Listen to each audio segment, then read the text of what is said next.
kilala si David, ang lumalaban sa sakit ng leukemia, cancer, no?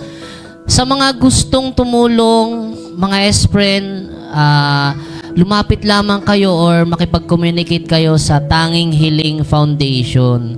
Dahil ang Tanging Healing Foundation dito sa atin sa Channel 702 ay bukas sa mga cancer warrior na lumalaban sa kanila. Isa po si David sa natutulungan ng Tanging Healing Foundation. Ayan, ang cancer warrior na nag-celebrate ng last Saturday lang sa may Farmers Cubao Plaza. Nandun po kayo, tama ba? Opo, nandun po sila at may mga nag-sponsor, may mga tumulong, nagbigay sa kanila ng Salamat po sa sponsor. konting pasasalamat, pero napakalaking halaga ang binigay ninyo sa batang ito. Kasi isipin mo, bata pa siya, sa totoo lang, hindi talaga ako makakaano. Bata pa siya. Kung tayo nga nagkakasakit, di ba? So, hindi natin yung natin. Kasi pag ang bata, pag nagkasakit, lahat ng sama sa bahay ay apektado. Kasi bata lang siya eh. Wala pa siyang karanasan, wala pa siyang alam na gagawin, kundi maglaro, mag-enjoy sa pagiging bata niya. Hindi niya alam, yung pinagdadaanan niya ay napakahirap na pala, no? So, mga S-friend, ayan, maraming salamat. At napaunlakan ninyo ang Mr. Probably na ma-interview kayo dahil naano nga ako sa bata, no? Mga S-friend, sa lahat ng mga gustong tumulong kay David, kay Baby David, message lang po kayo sa Tanging Healing Foundation or dito mismo sa Channel 702. Or kung nahihiyaman kayo, nandyan naman sa ating live, makikita nyo dyan yung contact number ng GCash. Kung gusto nyo pong magbigay ng kahit konti, ay malaking tulong na po yan para sa bata.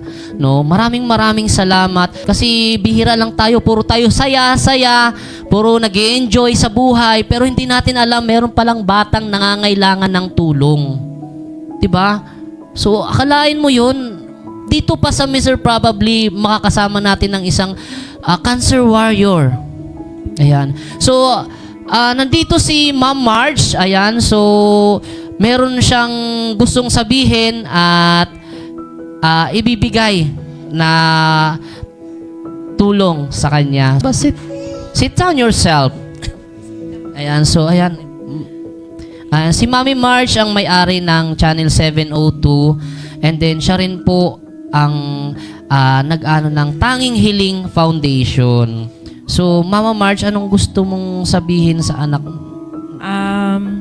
Siyempre, unang-una, kami ay lumalapit sa mga friends natin dyan na malalaki ang bulsa, na may malalaking puso, na humingi rin ako ng tulong, na tulungan niyo ako na mabigyan sila ng tulong din.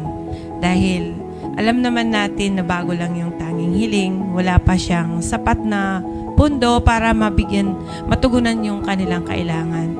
So kaya sila, inuunti-unti na natin dito i-expose para sila na mismo mananawagan sa mga sponsors natin na kung ano yung kailangan nila.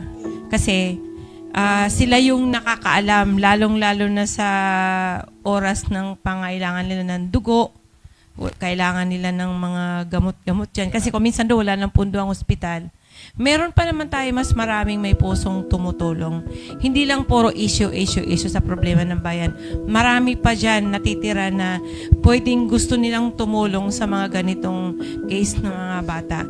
Kaya God bless po sa mga tutulong at sa inyong matutulungan. Alam po namin na piso na itutulong nyo, malaking bagay, buhay ang dugo ng mga batang leukemia. Maraming salamat po sa inyong tulong. Ayan. So,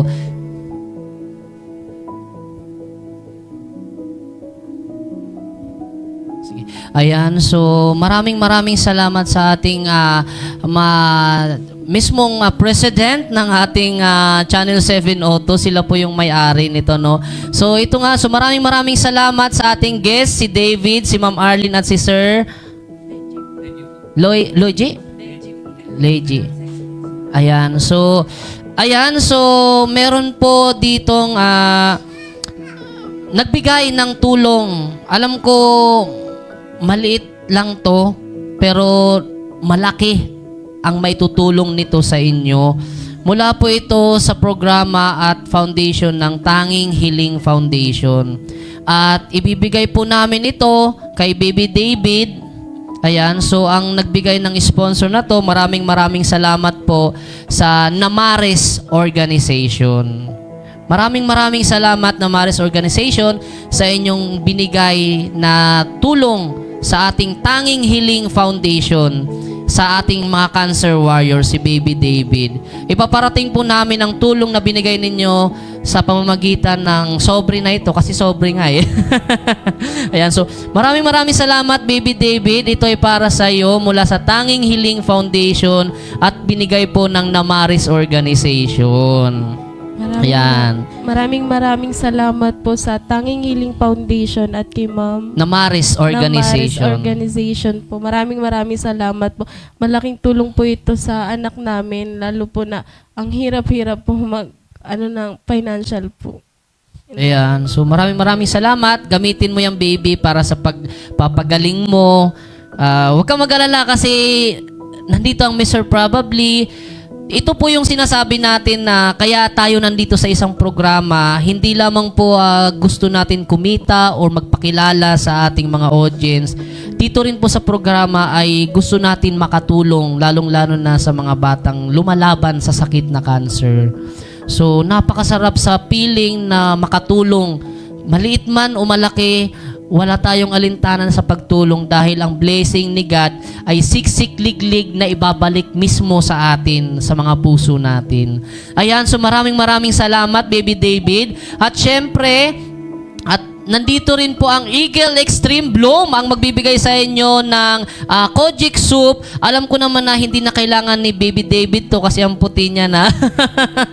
So, bibigyan po natin sila mula kay Ma'am Elisa Acosta Bisaya. Ang Eagle Extreme Bloom, Kojic Soup, ang Lightning Soup na kikidlat, puputi ka pa rin. Ayan. Bibigyan po natin sila, ang mami niya si Ma'am Arlene at si Sir Luigi. Ayan. So, maraming salamat po sa inyong pagpunta dito sa ating entablado. Ang Tanging Hiling Foundation ay hindi po kayo pababayaan. Hanggat meron tayong mga gustong tumulong na mga espren, mga kababayan natin, mga kaibigan, gusto nyo tumulong, nandito lamang po ang Tanging Hiling Foundation. Just to communicate lang po. Okay? So, maraming salamat at isa na naman po ang ating mga na bigyan ng inspirational message. Laban, hamon sa buhay na para sa atin, hindi lang po dapat laging masaya, laging nag-i-enjoy, nagwawaldas ng pera. Kasi meron din po mga taong nangangailangan ng pera. Gamitin po natin ito sa tamang pagkakataon, sa tamang paraan. Dahil andito po ang Mr. Probably, ang espren ng bayan ay magbibigay pa rin ng saya, tuwa, aliw, at inspirasyon. Maraming salamat po sa ating guest for today, ang Cancer Warrior, si David. Thank you very much. Ito.